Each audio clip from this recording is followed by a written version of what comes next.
नमस्कार, म ध्रुव Prasad Acharya sky vision फाउन्डेसनमा physics पढाउँछु, फिजिक्स टिचर।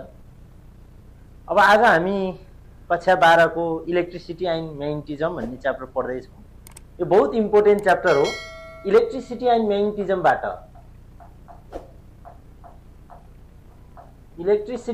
म्याग्नेटिजमबाट इक्जाममा फाइनल इक्जाममा हामीलाई 21 मार्क्स आउँछ। त्यसो भएर पनि यो इम्पोर्टेन्ट हो। इलेक्ट्रिसिटी एन्ड म्याग्नेटिजमको पहिलो च्याप्टर इलेक्ट्रिकल सर्किट भन्ने छ। इलेक्ट्रिकल सर्किट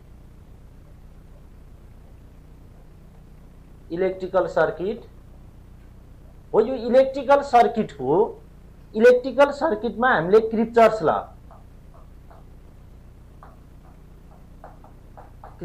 ल भन्ने पढ्दैछौँ आज।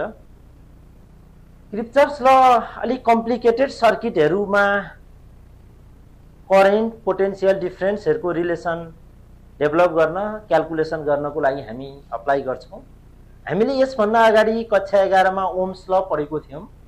ओम्स ल चाहिँ सामान्य सर्किटहरूमा, ओम्स ल हामीले 11 मा पढाया हो। ओम्स लमा के पढेको हो भने potential difference directly proportional to current हुन्छ, यहाँबाट V/IR हुन्छ भन्ने पढेको थियौँ। यो ओम्स ल अत्यन्तै सामान्य केसमा मात्रै अप्लाई गर्न सकिन्छ। त्यसो भएको हुँदा कम्प्लिकेटेड प्रब्लमहरू ओम्स लबाट सल्भ गर्न सकिँदैन। त्यसो भएर हामीले क्रिप्चर्स ल गर्न खोज्दैछौँ। त्यसपछि क्रिप्चर्स ल आएको हो ओम्स ल पछि। क्रिप्चर्स ल भन्दा साथ दुईवटा ल छ क्रिप्चर्सको। क्रिप्चर्स फर्स्ट ल, it is known as Kirchhoff's current law, KCL, in short form KCL, or Kirchhoff's junction law. Kirchhoff's first law लाई Kirchhoff's current law पनि भन्छ, Kirchhoff's junction law पनि भन्छ। यो ख्याल गर्नु होला है। The basic principle of Kirchhoff's first law is principle of conservation of charge. That is important छ। यो MCQ मा पनि सोध्न सक्छ। क्रिप्चर्स फर्स्ट ल को प्रिन्सिपल भनेको कन्जर्भेसन अफ चार्ज हो। क्रिप्चर्स फर्स्ट ल ले के भन्छ? The algebraic sum of current at a junction is 0। Algebraic sum of current at a junction is 0, that is summation I equal to 0 at a junction. है, कुनै पनि जंक्शनमा हुने अल्जेब्रिक सम अफ करेन्ट के हुन्छ? 0 हुन्छ भन्ने नै क्रिप्चर्स फर्स्ट ल हो। यहाँ मैले एउटा सामान्य सर्किट बनाएको छु। यो I1 भन्ने करेन्ट P भन्ने जंक्शनतिर आएको छ। I2 भन्ने करेन्ट पनि P भन्ने जंक्शनतिर फ्लो भएको छ। I3 भन्ने करेन्ट P भन्ने जंक्शनबाट बाहिरिएको छ। अब सबै जंक्शनमा गएर थुप्रिएर करेन्ट बस्छ भन्ने हुँदैन। यो त फ्लो करेन्ट भने त फ्लो। त्यसो भएर I1 र I2 P भन्ने जंक्शनमा आयो, I3 P भन्ने जंक्शनबाट बाहिरियो। त्यसो भएर एट जंक्शन P मा summation I equal to 0, algebraic sum of current is 0। यो भनेको I1 जंक्शनतिर गएको छ, यसलाई पोजिटिभ लिने। I2 पनि जंक्शनतिर फ्लो भएको छ, पोजिटिभ लिने। I3 जंक्शनबाट बाहिरिएको छ, नेगेटिभ लिने। यहाँ मैले साइन कन्भेन्सनको कुरा पनि गरेको छु। यहाँ हेर्नुहोस्, यहाँ current flowing towards a junction, जंक्शनतिर फ्लो हुने current taken as positive, current flow away from the junction, जंक्शनबाट बाहिर गएको करेन्ट नेगेटिभ, जंक्शनतिर गएको करेन्ट पोजिटिभ। यसलाई current flowing towards the junction negative लिनुभयो भने, हेर्नुहोस् है, यदि जंक्शनतिर जाने करेन्ट नेगेटिभ लिनुभयो भने जंक्शनबाट बाहिरिने करेन्ट के गरिन्छ? पोजिटिभ लिन्छ। साइन त्यसरी मिलाउने है। जंक्शनतिर जाने करेन्ट पोजिटिभ हो भने जंक्शनबाट बाहिरिने नेगेटिभ, अथवा जंक्शनतिर जाने करेन्ट नेगेटिभ भयो भने away from the junction positive. यो चाहिँ क्रिप्चर्स फर्स्ट ल हो। Algebraic sum of current at a junction is 0।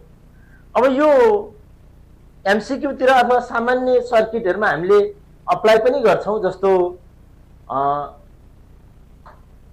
MCQ मा सोध्न पनि सक्छ, कुनै एउटा सर्किट बनाइदिएर अनि I3 को भ्यालु कति हुन्छ भन्ने जस्तो कुराहरू जस्तो हेरौं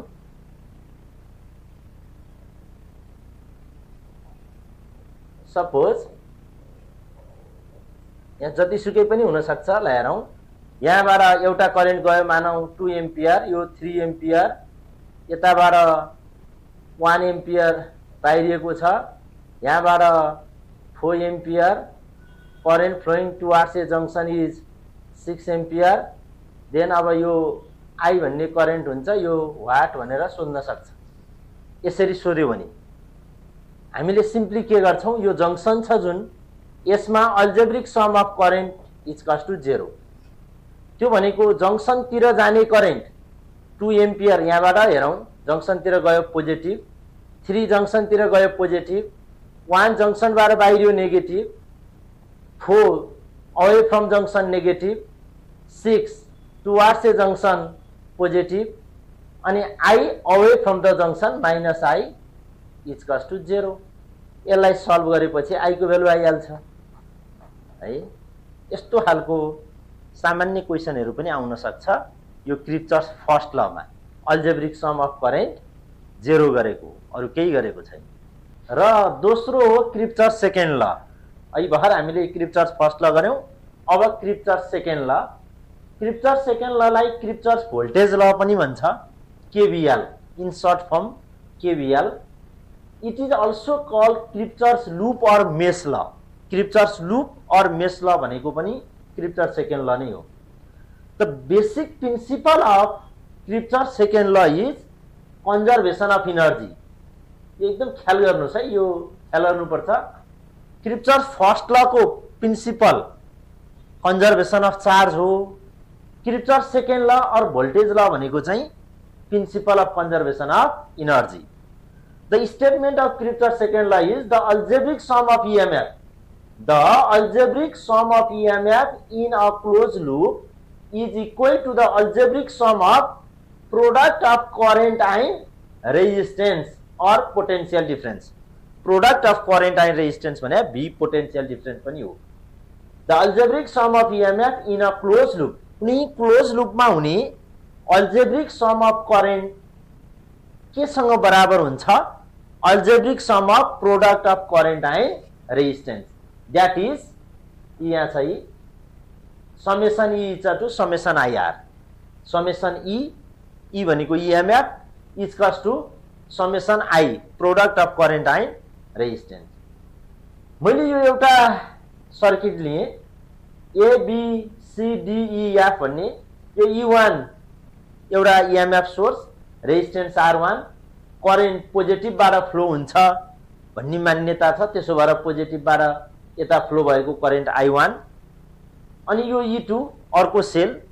रेजिस्टेन्स R2 यता जाने करेन्ट I2 भयो यो करेन्ट यता गयो यो यता गयो B भन्ने जंक्सन बाट करेन्ट यतातिर गयो यो I3 भन्ने करेन्ट R3 भन्ने रेजिस्टेन्स तिर फ्लो भयो अब एकैछिन यहाँ हेर्नुस् है त कुरा के भयो भने using KVL in a closed loop A B E F A loop यसरी लेख्ने हो A B E F A ये सबै लेख्नु पर्छ summation E equal to summation I R summation E equal to summation I R यो expression हो Kirchhoff's voltage ल और क्रिप्चर्स सेकेन्ड ल को अब यहाँ साइन कन्भेन्सन को कुरा बडा ख्याल गर्नुपर्छ if we take anti clockwise direction positive then clockwise direction must be negative or if you can take the anti-clockwise direction negative then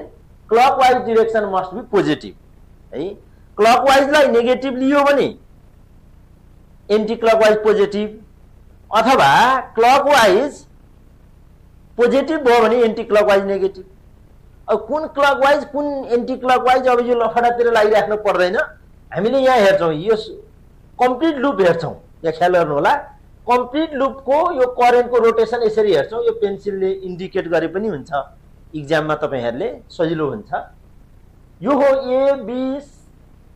A B E F A भन्ने लूप यो माथिल्लो loop हैन A B E F A यति मात्रै हेर्ने हो, यो तलतिर हेर्ने होइन। यसमा यसो हेरौँ, करेन्ट यो I1 भन्ने करेन्ट यता फ्लो भयो, I2 भन्ने करेन्ट यतातिर गयो, I2, यो I1 यो I2। त्यसो भएर यो एकैतिर घुमेन नि, यो साइक्लिक अर्डर भएन। त्यसो भएर यसलाई मैले पोजिटिभ लिएँ भने यतातिर के गर्नु पर्यो, नेगेटिभ लिनु पर्यो। EMF को डिरेक्सन पनि करेन्टको डिरेक्सन पनि है, किनभने यो एउटै साइक्लिक अर्डरमा घुमेको भए जस्तो हो। यसरी यो साइक्लिक अर्डर सेम एउटैमा घुम्ने भने चाहिँ कस्तो हो भने, जस्तो यो यता गयो यो यता आयो भने यो पनि पोजिटिभ यो पनि पोजिटिभ हुन्छ, एकैतिर घुमेको छ। तर यहाँ त त्यस्तो छैन, I1 यता I2 यता, यसको अपोजिट डिरेक्सनतिर यो गएको छ है। त्यसो भएर एउटै साइकलमा एकैतिर घुम्यो भने पोजिटिभ लिने, फरक हुँदासाथ के गर्ने, नेगेटिभ लिने। यो तरिका अपनाउने है, क्लकवाइज एन्टी क्लकवाइज त्यति मतलब गर्नु परेन। यतातिरकोलाई पोजिटिभ यताको नेगेटिभ लिँदाखेरि summation E to summation IR यो E1 भयो, माइनस यताको त नेगेटिभ हुन्छ भनियो। अब यो डिरेक्सनले गर्दा माइनस E2 इजकस टु यतातिरको current I1 R1 current into resistance यो पोजिटिभ नै भयो, माइनस यतातिरको करेन्ट इन्टु रेजिस्टेन्स के भयो, नेगेटिभ भयो, I2 इन्टु R2। यो ख्याल गर्नु है, यो कसरी भयो भन्ने कुरा बुझ्नु होला फेरि यो यस्तो रोटेसनको आधारमा है। अब फेरि युजिङ KVL किर्चफ भोल्टेज ल, KVL किर्चफ भोल्टेज ल in a close loop BCDEB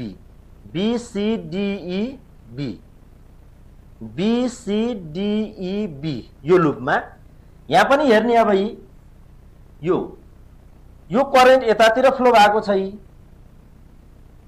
अनि I3 यता गएको छ। ल हेर्नुहोस् है, अब यहाँ के भयो, यो सेम रोटेसनमा रोटेट भइरहेको छ एउटै अर्डरमा। द्याट्स वाइ यो पोजिटिभ यो पनि के पोजिटिभ, एउटै रोटेसनमा घुमेको भएर माथिको जस्तो भएन।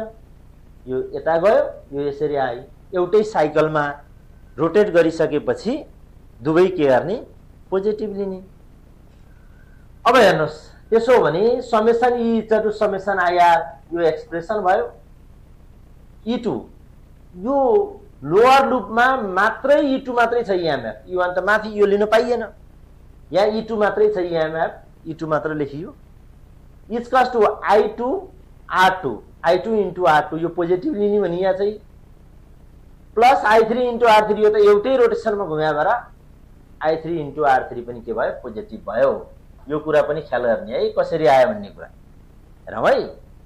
यो रोटेसनको कारणले हामीले डिरेक्सन यसरी इन्डिकेट गर्यौं। त्यसो भएर यो I2 यता गयो यो यता गयो, एउटै सर्कलमा घुमिरहेको भएर दुवै पोजिटिभ लिएको। अब यहाँ हामीले KVL पनि लाउन सक्छौं। यो जंक्सन B मा KCL सरी किर्चफ करेन्टलाई लाउने हो भने समेसन I इक्वल टु 0, जंक्सनतिर फ्लो भएको करेन्ट I1 पोजिटिभ, जंक्सनतिर फ्लो भएको करेन्ट I2 पोजिटिभ, जंक्सनबाट अवे फ्लो भएको करेन्ट I3 नेगेटिभ। त्यसो भएर I1 plus I2 minus I3 equal to 0। Therefore I1 plus I2 is equal to I3. Sum of incoming current is equal to sum of outgoing current. यसरी हामीले Kirchhoff current ल र Kirchhoff voltage ल explain गर्यौं। ल अब यसपछि अर्को क्लासमा हामी योसँग रिलेटेड न्यूमेरिकलहरु गर्ने छौं। हाम्रो युट्युब च्यानलमा जोडिराख्नु होला, सब्स्क्राइब, लाइक, कमेन्ट पनि गरिदिनु होला। हस्, थ्यांक यू।